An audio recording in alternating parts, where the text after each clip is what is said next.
Welcome to All In, a production of KNSU TV. I'm your host, Brogan Burns. And I'm Troy Daigle. The Lafourche Parish Sheriff's Office arrested a correctional officer for bringing contraband into the parish's correctional facility. Sheriff Quag Weber announced that the Sheriff's Office terminated 20-year-old Natasha Brown on Monday following her arrest.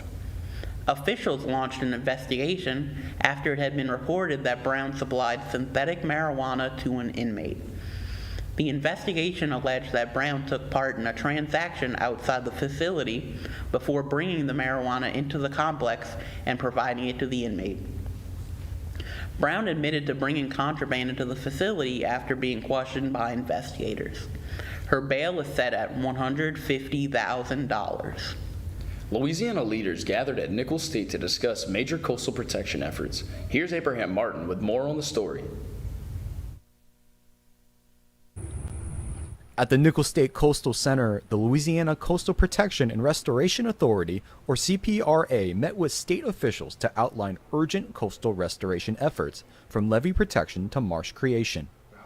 The meeting opened with a strong message from Governor Jeff Landry, emphasizing that protecting Louisiana's coast is not optional, but essential to preserving culture, economy, and safety. You know, Louisiana's coast is not just land. It's our heritage, our economy, and our way of life. From the fisheries that feed our families to the energy infrastructure that powers our nation. Our coast is vital to our state. Governor Landry highlighted collaboration between local parishes, federal leaders, and CPRA, stressing that every coastal project is an investment in the state's future. Following the governor's address, CPRA Chairman Gordon Dove praised the administration's direct involvement in major processes across the coast. Every project we move forward with, Governor Jeff Landry is made aware of it. He is in tune with it. Myself and Executive Secretary Mike Hadd keeps him informed as we move forward. He's a very hands-on governor when it comes to coastal restoration and hurricane protection. Officials concluded that Louisiana is not retreating from the coast, it is rebuilding it, one project at a time. For the Bayou Broadcast, I'm Abraham Martin. Over the past week, Nicholls State has faced a variety of dysfunctional washers, leaving many students waiting for hours for a washer. Here is Jalen Taplett with the story. Here lies a set of unfunctional washers that have been sitting for over a week. These washers are residents' only hope for those who stay on campus during weekends, breaks, and for some, an actual home. Coming to college, I knew it was going to be a transition from having my own laundry room to having sharing with people. But coming here and realizing that we only have two to share with 6 people, it was kind of a shock, and it's hard to get around. Residents say that their set of washers break commonly every 2 weeks, leaving many residents in despair and out of luck on having clean clothing and bathroom cloths. I think it's unfortunate that we have to share a washroom with over 400 people and there's only 2 that really work. Like, if I have to go to class or something, I try to go wash my clothes, I can't because the washing machine's all plugged up or it's broke somewhere. So I think it's very unfortunate, bad time and bad day. Desperate for answers, residents seek a permanent solution to the problem. Residents' common questions are, where is maintenance? And does Nicholls State care about the problem? The Louisiana Department of Transportation and the city parish of Baton Rouge has found an innovative approach to cleaning parts of its Interstate 10 corridor. A drone company has been hired to use drones to wash dirt, algae, and mold from the sound walls. The drone connects to a hose, which is connected to water and cleaning materials on a truck. The city says the use of drones to clean the interstate walls is cost-effective and limits traffic disruption. However, some work will require overnight lane closures. The work is set to take place over the next 10 to 12 days and nights. We will be back with SGA President Cruz Cassard to talk about what's on the homecoming ballot after this break.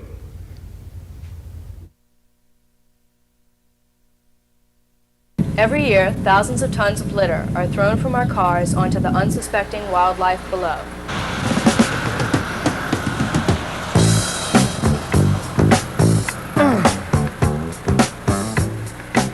polluting our wetlands and cluttering our forests.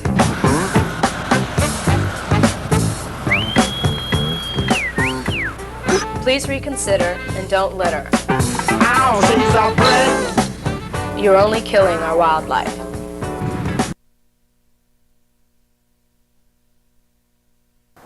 Tailgating in Louisiana is punishable by a hefty fine. This is followed by rising insurance costs and a possible loss of a driver's license.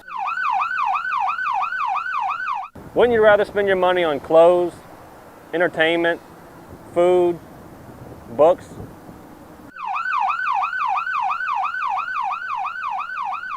We believe you'd rather spend your money elsewhere. This message is brought to you by the Louisiana Department of Transportation and Development. To stop impaired driving in South Louisiana, we all have a part. I'm going to do my part too. I'm not going to insist that you have just one more before you leave the bar. If I think you're impaired, I'll take your keys. Anytime you've been drinking, just sleep on my couch. I'll be the designated driver tonight. I'll call a cab if you need one. I'm not going to drink and drive. Please, do your part too. I should have done my part, and because I didn't, I lost my best friend. Join our Safe Community Partnership. Welcome back to All In. I am here with Student Body President Cruz Cassard. How are you today, Cruz? Doing great. Happy to be here. It's always great to be talking with student media, talking about the things we're doing for students and an exciting way we have going forward. So thank you, Brogan, for having us. And I heard that there's a few ballot and constitutional amendments on the homecoming ballot coming up next week. Can you talk a little bit about what those are? Yeah, so the homecoming ballot will open up on October 21st, 22nd, 23rd, 3 days of voting. We want to make sure everybody on campus votes. It's critical that you vote. There will be, of course, homecoming king and queen. Make sure you vote. But there will be some special on your ballot. It's a constitutional amendment that we just passed in student government. And it seeks to modernize student government and serve our students in better ways. So hopefully through this constitutional amendment, if it passes, you'll get new positions such as an international senator, a campus dining senator, a first generation senator, a residential living senator, hopefully to address those broken washer problems we just heard about. So we can have people running point on certain issues and we can get some big things done for the student body. That's what this constitutional amendment hopes to achieve. So it looks like you do watch the show sometimes. I watch as much as I can get. As many times we can hear students, as much as we can hear the issues, as many times as we can get on the ground, that's what we're here for, and that's why we're here to serve students. And I saw that it was eliminating some positions. Could you kind of talk about that a little bit? Yes, it is. So it is eliminating. But over time, we found that we're not filling those positions. So it's not really eliminating those positions. They're just empty positions. So it's not that we're getting rid of positions. It's that we're modernizing student government to fit the needs that we have right now. I much rather have a group of people, a smaller group of people that is committed, that is getting out there, that is getting big things done for students, than a bunch of empty seats that's doing nothing for students. That's what this is about. I know the ballot's a pretty big thing for y'all right here, but you do have some upcoming projects and events that are going to be going on up in recent months. So talk a little bit about what is planned for SGA coming forward. Yeah, so this is the second annual that we do it, but it's during homecoming week, so we always encourage people to get out, go participate, go get involved in Live at 5, at P-Rog races, and all the great things. And we have this little thing, a little competition we do in student government. We call it Dining with Tradition. And if you can win P-Rog races, if you can win at Alive at 5, and other competitions throughout homecoming week, you can win a ticket to Bistro and you can go support more students. So it's about participating, being actively involved, helping students, and also engaging in the student experience on campus. I mean, what's better than that? And you get some free food out of it. So everybody likes some free food. And then also, because we're proud around here, we have a lot to talk about. Upcoming, we just passed this huge referendum in student government. And this referendum really seeks to redo the way we do the self-assessed fee on campus. So the way that we're funded, the way that you guys are funded, the way that other groups are funded, from marching bands to veterans to other groups on campus are funded, we want to make sure that we're spending student money as smartly as possible. and that's what this referendum seeks to do.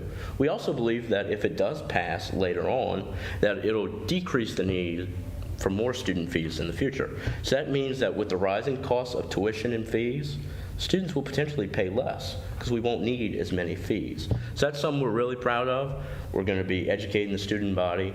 Much more on that to come, so that's something to talk about. We've also recently invested in 7 murals across our campus so that when you go into the lobbies of our residence halls, it feels like you're at Nichols. So we're really excited about that. We also had a project, see, we have a lot to brag about.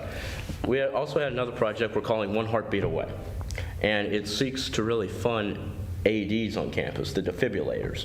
So it's 10 defibrillators we're hoping to fund fully, from campus police to College of Nursing to University Health to student union and other places on campus. It's critical projects that are intended to put students first, and we're doing big things in student government. And we're going to keep all of you informed on this as we're working on a newsletter that'll go out and it'll inform the student body. So it's a lot to be proud of, it's a lot to talk about, and we thank you for having us today. Thank you for coming on today. It's nice to hear a little bit about what's going on in SGA. So thank you for coming in, Cruz. I appreciate it. It's great to have you. We'll be right back after this commercial break with a little bit of sports. Every year, thousands of tons of litter are thrown from our cars onto the unsuspecting wildlife below.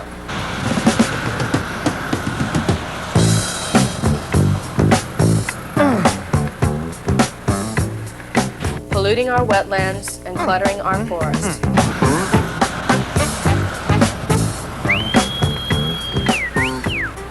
Please reconsider and don't litter. You're only killing our wildlife.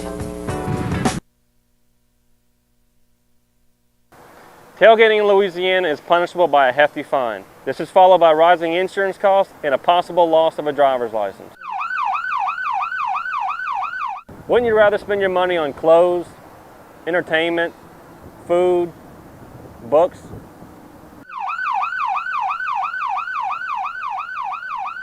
We believe you'd rather spend your money elsewhere. This message is brought to you by the Louisiana Department of Transportation and Development. To stop impaired driving in South Louisiana, we all have a part. I'm going to do my part too. I'm not going to insist that you have just one more before you leave the bar. If I think you're impaired, I'll take your keys. Anytime you've been drinking, just sleep on my couch. I'll be the designated driver tonight. I'll call a cab if you need one. I'm not going to drink and drive. Please, do your part too. I should have done my part, and because I didn't, I lost my best friend. Join our Safe Community Partnership. Welcome back to All In. Last Friday, sports reporter Connor Gisclair was at Booty when undefeated Thibodeau traveled to take on Hahnville. Thibodeau suffered their first loss of the season, losing to Hahnville 34-20. After going into half down 10-6, Hahnville rolled after forcing a pick six, outscoring Thibodeau 24-14 in the second half. By playing a great team, man, to come down to 8 plays, right? And I tell the guys out all the time, right? We get an interception call back for a personal foul, targeting call, right? And then we got them on the ropes with down, 6-7 with a chance to go up before halftime. We turn it over. And then we come back and we get up 21 answer in the third, So when you play a great team, man, you can't, they're going to be good enough, you can't beat yourself, right? You can't get them extra opportunities, you got to take advantage of them, and when you got them, man, you got to put them away. Everybody make it to the top of the mountain, right? Most people die coming down, right? Because they lose focus, they don't understand that, right? How fast I'm going down, I lose focus of the things that got me up there, right? So, right, can we get back to the thing that got us to this point? I prepare for it every week. I know I'm that guy in my head, my team know I'm that guy, so my coach got trust in me. So I feel like I'm that dude when it's time to be that dude. I texted him earlier today, man. When you get in these big time games, man, you got to think players and not players, right? I can get here and call whatever I want, man. You got to get the ball to certain players, right? Certain people got to touch it. You can see his impact that he has when he has the ball in his hand. We'll be fine, man. Those kids are relentless, man. I'm proud of them, and all of them be there tomorrow morning, ready to correct the mistakes and get ourselves back in position to get back in the win column. Reporting for KNSU TV, I'm Connor Gisclair. The 55th annual Louisiana Gumbo Festival is bringing the community together once again for a weekend filled with Cajun food, music, and family fun. Here's Savannah Rome with the story. The 57th annual Louisiana Gumbo Festival is more popular than ever this year, with new rides, new music, and new royalty.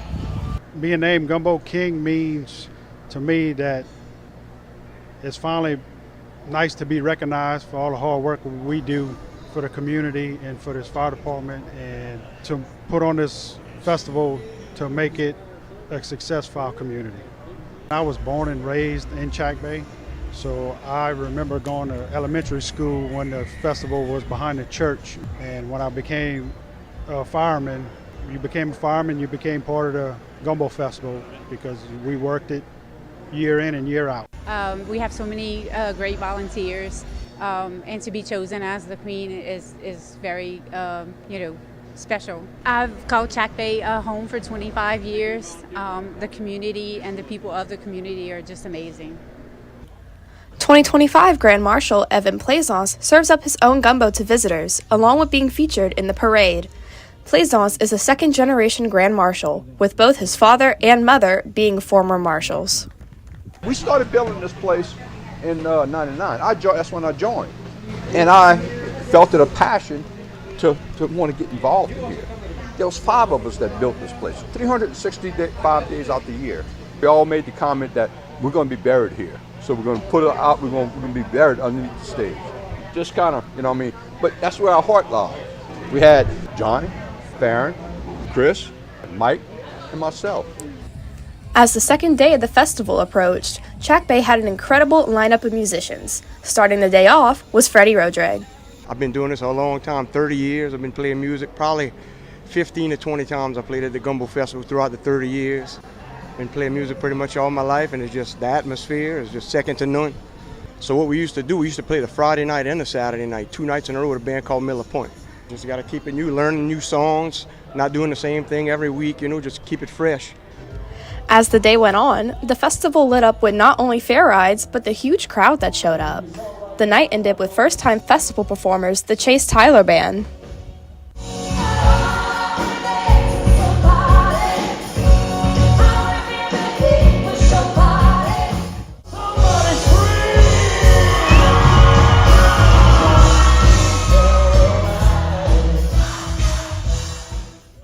The Chase Tyler Band's performance featured a special guest, American Idol runner-up John Foster. Won't you tell that angel I love her as soon as you can? On the last day of the festival, a parade was held to celebrate the Chack Bay Volunteer Fire Department. Several nearby departments also showed support by having their parish trucks in the parade, such as Thibodaux, St. John, Kelowna, Labadyville, Choctaw, and St. James. The final event of the weekend was a live auction at the fairgrounds, featuring many items, including the Goose statue, a wine box, and variations of coolers. The auction hit a new sale record as the festival came to a close. Reporting for KNSU TV, this is Savannah Rome. The newest San Francisco Zoo resident made his first official appearance Wednesday. He's a 26-year-old silverback gorilla named Cecil. He came to the Bay Area from Louisville Zoo in Kentucky. He got here in August and has been gradually adjusting to his new home. He's joining 3 female gorillas who already live at the zoo and will be the only male in the group. Zookeepers say his genetics are a strong match for the female gorillas. They hope he'll eventually start a family. That's all we have today for All In. Make sure to tune in for our next show. And remember, go Colonels!